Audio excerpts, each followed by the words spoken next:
এটা খুব রিক্সি জায়গা, অনেকটা কাদা এখানে।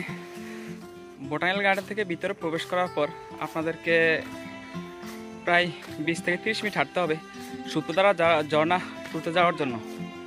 আর এটা অনেকটা উঁচু নিচু, আর আপনারা চেষ্টা করবেন যে হ্যাংলেট নিয়ে আসতে এবং বাঁশের লাঠি একটা সাপোর্ট নিয়ে আসতে, কারণ এখানে উঁচু নিচু ছোট ছোট পাথর এবং জায়গাটা খুব পিচ্ছিল।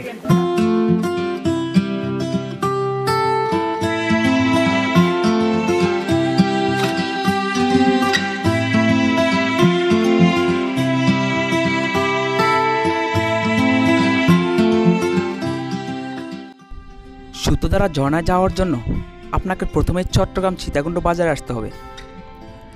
আমরা সীতাকুণ্ড বাজারে এসে সকালের নাস্তা সেরে নিই, তারপর 150 টাকা দিয়ে একটা সিএনজি ভাড়া করে চলে যাই সীতাকুণ্ড ইকো পার্ক। জনপ্রতি 50 টাকা দিয়ে টিকিট কেটে সুতোদারা ঝর্ণার উদ্দেশ্যে হাঁটতে থাকি। প্রায় 25 থেকে 30 মিনিট সময় লাগবে এই ঝর্ণায় পৌঁছানোর জন্য। আপনারা 10 থেকে 15 মিনিট হাঁটার পর সুতোদারা ঝর্ণার দিক নির্দেশনা দেখতে পাবেন, আর এই দিক নির্দেশনা দেখে হাঁটতে থাকবেন ঝর্ণার উদ্দেশ্যে।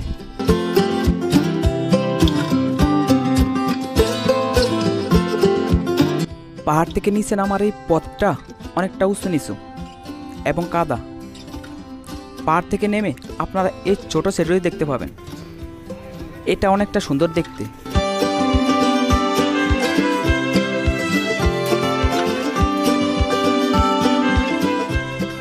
এই যে বর্ষার দিনে এই পথে অনেকটা কাদা থাকে, তারপর এই কাদাযুক্ত পথ অতিক্রম করে জঙ্গলের ভিতর দিয়ে আমরা হাঁটতেছি। প্রায় কিছু সময় হাঁটার পর আপনারা এই জিরিপথে দেখা পেয়ে যাবেন।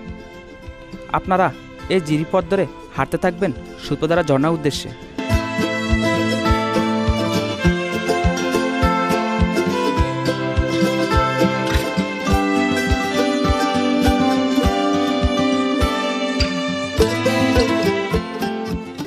আপনারা এই জিরিপথে ছোট বড় অনেক পাথরের দেখা পেয়ে যাবেন, আর এই পাথরগুলো অতিক্রম করে আপনাদের ঝর্ণার উদ্দেশ্যে হাঁটতে হবে।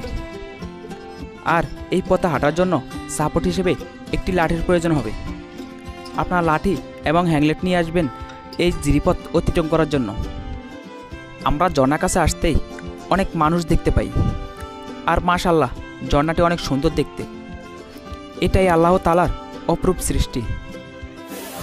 সেই কাঙ্ক্ষিত ঝর্ণা সর্বশেষ 25 থেকে 30 মিনিট ট্রেকিং শেষ করে ঝর্ণার কাছে চলে আসলাম। ওয়াও, অসম্ভব সুন্দর। আর এই ঝর্ণার কাছে গেলেই মনটা যেন হালকা হয়ে যায়, মনে হয় যেন কষ্টগুলো ভেসে যায় পাহাড় থেকে নেমে আসা জলের সঙ্গে।